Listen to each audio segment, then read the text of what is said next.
morning, Miramar, and welcome to the show. I'm your host, Tamara G. Don't forget, check us out on all of our social media. We're on Facebook, Twitter, and Instagram at City of Miramar. And right here with us today, we have Dr. Ralph Levy. He is the Chief of Adult Cardiac Medical Services for Memorial Healthcare System. We are so happy to have him here for Heart Healthy Month. Thank you so much, Dr. Levy, for taking the time to be with us today. With great pleasure, Tamara. Very glad to be here. And I would love to talk to you about Heart Healthy Month because we use that for February, but really every month is Heart Healthy Month with what you deal with, right? Mhm. So tell us about that because up until COVID, I know that heart disease was the number one killer for women in particular. But now everything, all bets are off after 2020, all bets are off. Well, yeah, and actually, COVID has had a tremendous impact in the way that we do things, not only from a cardiac point of view, but in the way we deliver health care in general. I mean, with the advent of things like telehealth, for example, not being able to see patients in person for the few months of the pandemic, although we are doing it now much more commonly, particularly as we know more about the disease and other people are vaccinated and people are being careful. And we have implemented ways of having the patients come to the office in a safe fashion. Things have changed, but at the beginning of the pandemic, we really had to change things dramatically. And the truth of the matter is that it changed cardiology in many ways. I don't Okay. know if you are aware, but at the beginning of the pandemic, we had an explosion of deaths in the community because of heart disease, just because patients were not coming to the hospital when they were having heart attacks.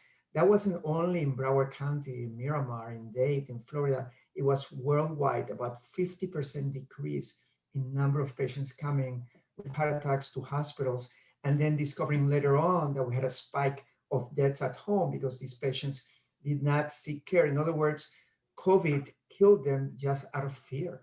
Wow. Eh, I'm so glad you said that because the other part of that too is could the stress of what happened last year and with everything that was going on, the isolation, the not having jobs, the not being around friends and family, could that also have contributed to possibly some of these deaths? 100%. And I mean, sometimes I joke with my patients, I call it COVID-5, COVID-10, COVID-20. Hmm. It's the amount of pounds they have gained. You know, a lot of people either they order out a lot from restaurants or they have this idea that the world is coming to an end, so might as well just do whatever I want and eat whatever I want. But the world is not coming to an end. And we are seeing now a lot of patients with, they're coming to the office with blood pressures that are out of control. You are absolutely right in that depression is playing a big role. I've told members of my family that I've become kind of a psychologist. I have to deal with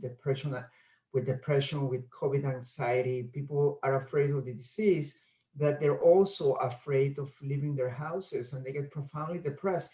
If you're 85 years old and they have to tell you, listen, for the next year or two, you have to stay at home, not coming out, that's like going to prison at that age. That's when you want to be doing things. And Right. now what you cannot. It's a very hard situation.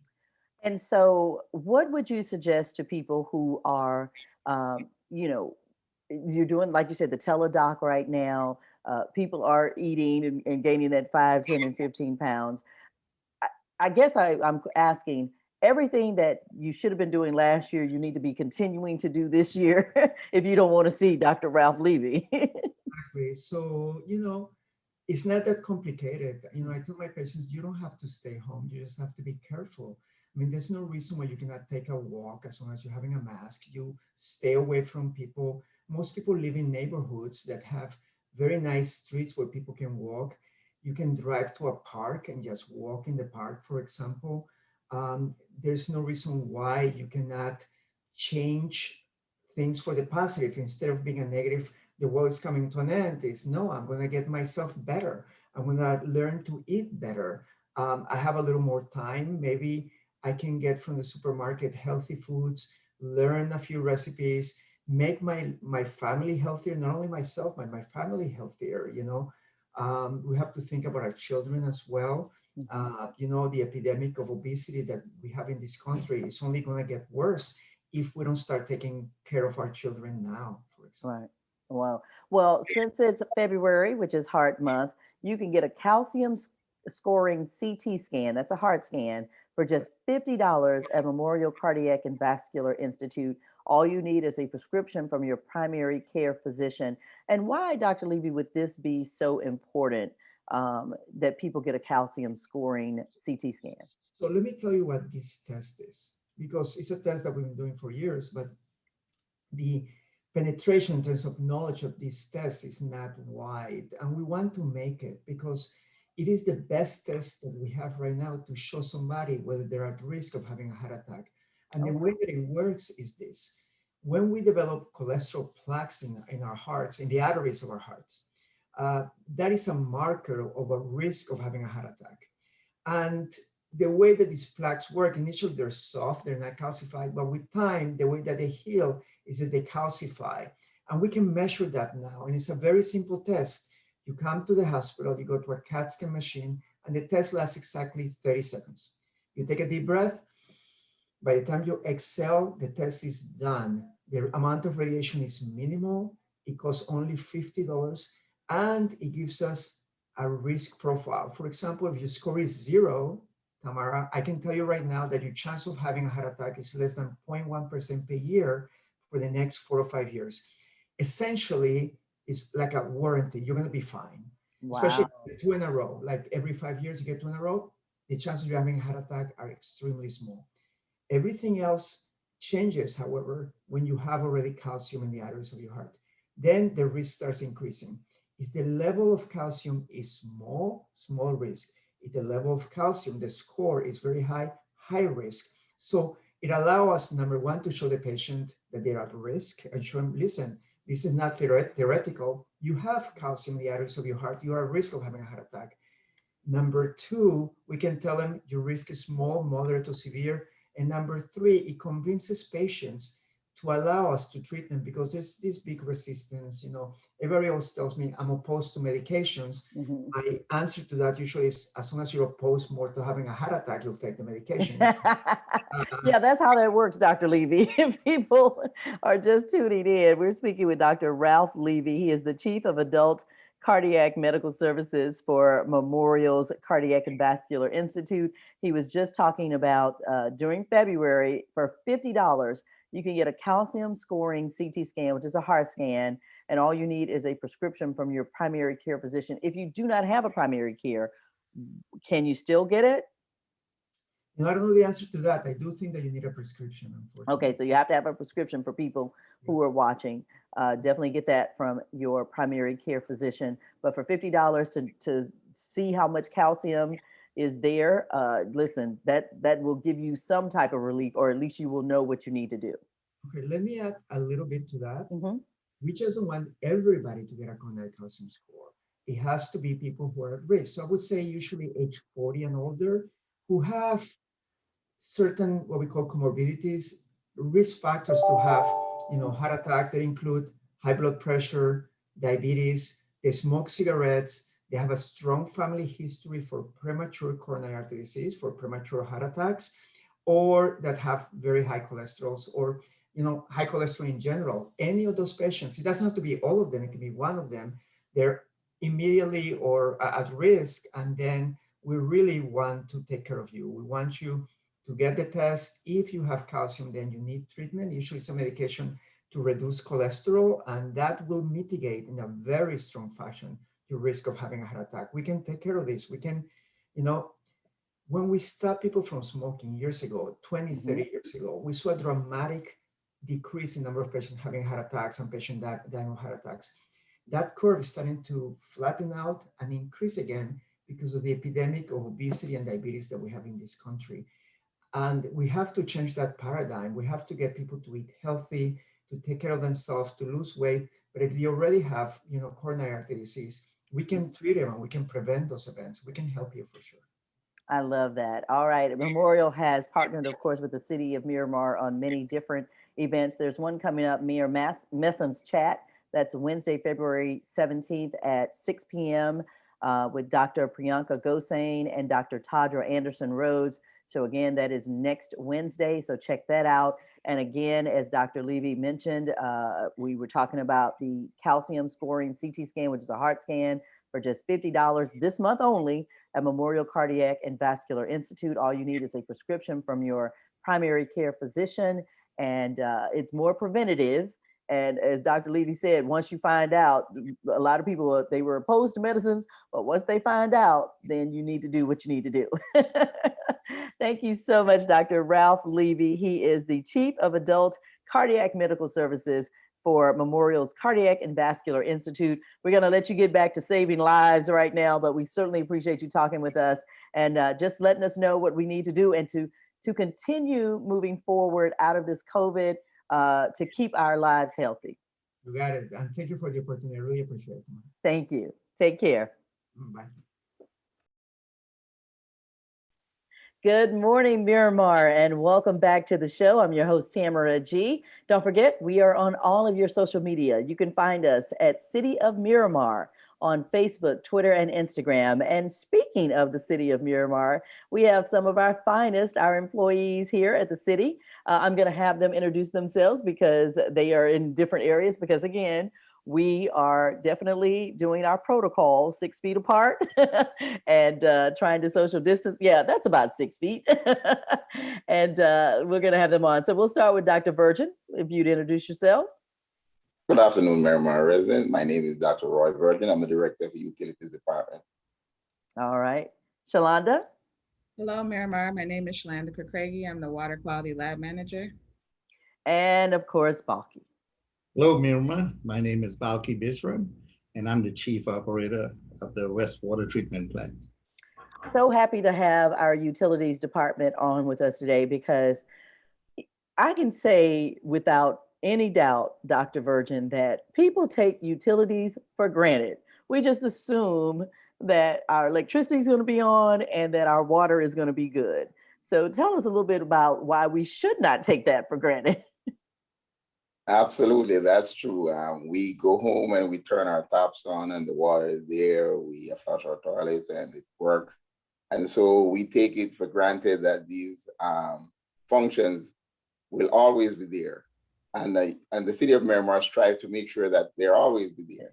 But behind the scenes, there are hardworking men and women who run these operations 24 hours a day, 7 days a week to ensure that we have the best qualities drinking water, and that our wastewater services meet the standards set forth by the state and other regulatory bodies. So it's a lot of work behind the scene. Most of our infrastructure are under the ground, so you do not see us much, when you drive around, but the pipes are underground. Apart from the water tanks that are, nicely tucked away in the east and western side of the city. Usually you do not see us, but you see us through our water and our wastewater when you use our services at home. And Shalanda, I know that's where you come in because you are doing the quality testing. Tell us, how does that happen? Do you just take samples from, any place, or do you have to be told or know that there's an issue with the water before testing?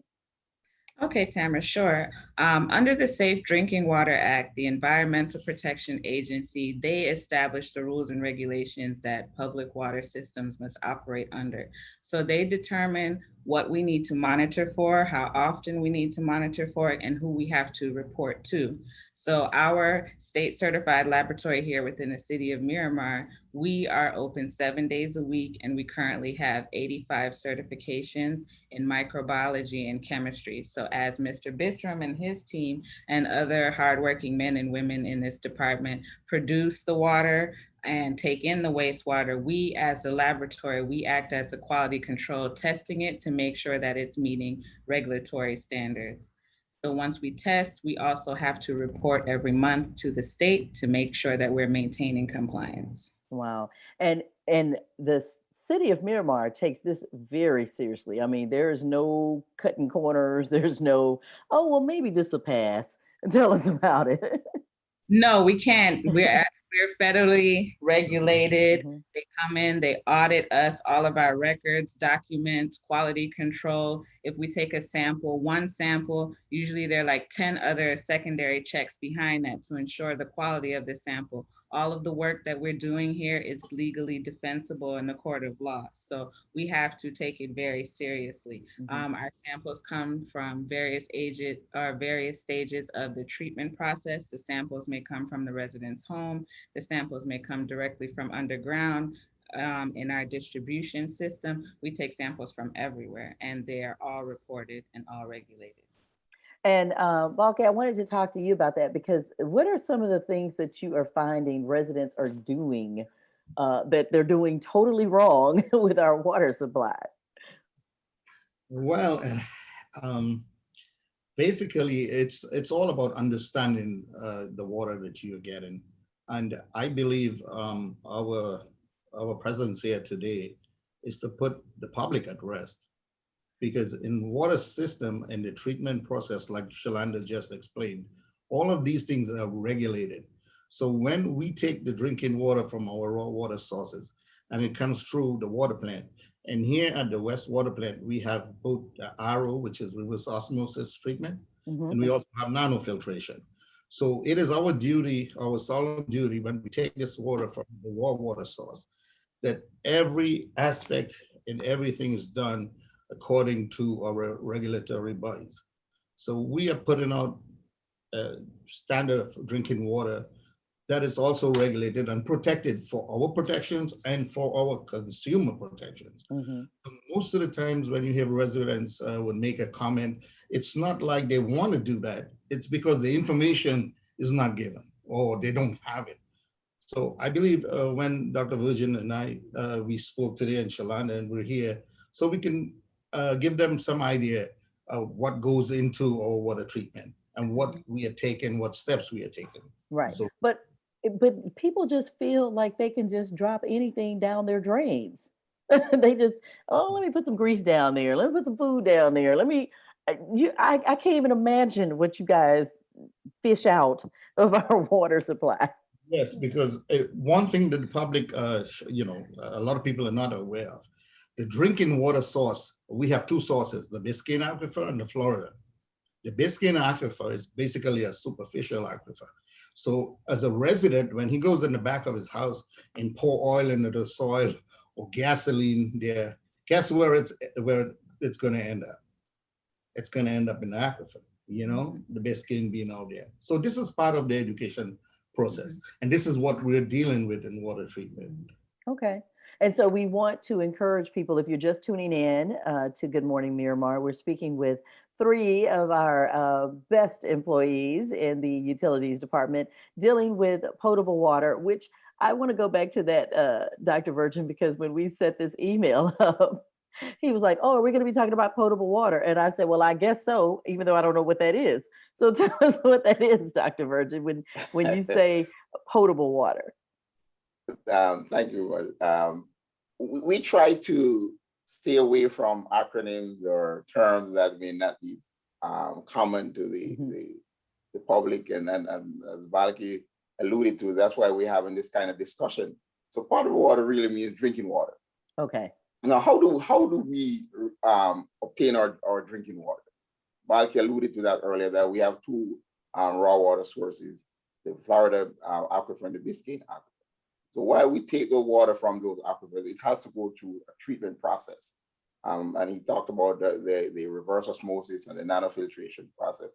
But there was also another process that we had a long time ago. We have now moved to the cutting edge side of it with the nano and RO. We do the old treatment process, which was the lime softening process. And now through a series of operation and processes, the water is then produced in what we call a finished water. We call it potable water here. It's the same thing. Drinking water is the same thing. But I want to stress very importantly that the fundamental aim, goal, and responsibility is the public health. And that is why when the water is produced, it not just goes through some conveyance system and then end up in the home, that there are a series of checks and counter checks and regulations and reporting that has to be done. And Shalanda from the water quality labs will, I'm sure, continue to speak about this, what you have spoken about some of it earlier. And it gives the public a safeguard that the ultimate responsibility of the city is to provide water that is safe to the public. Right, Shalonda, because every year the city actually publishes the water quality report, right?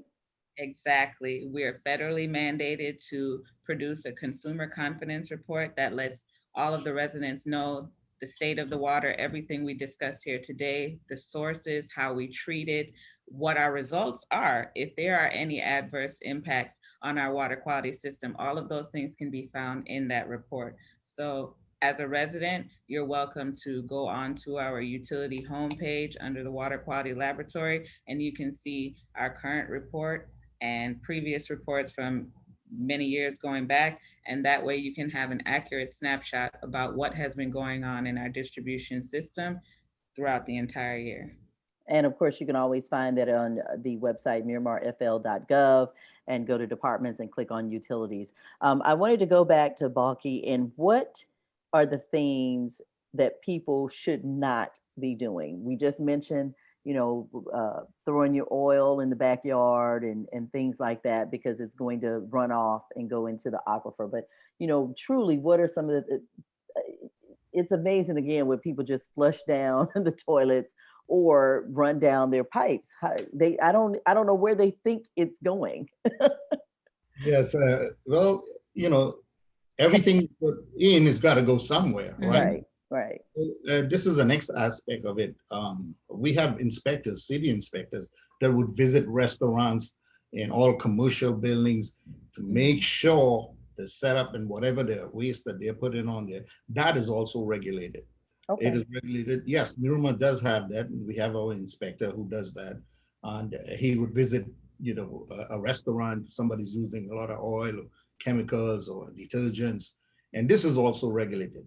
So this is the next aspect of water treatment, which is at the tail end of it.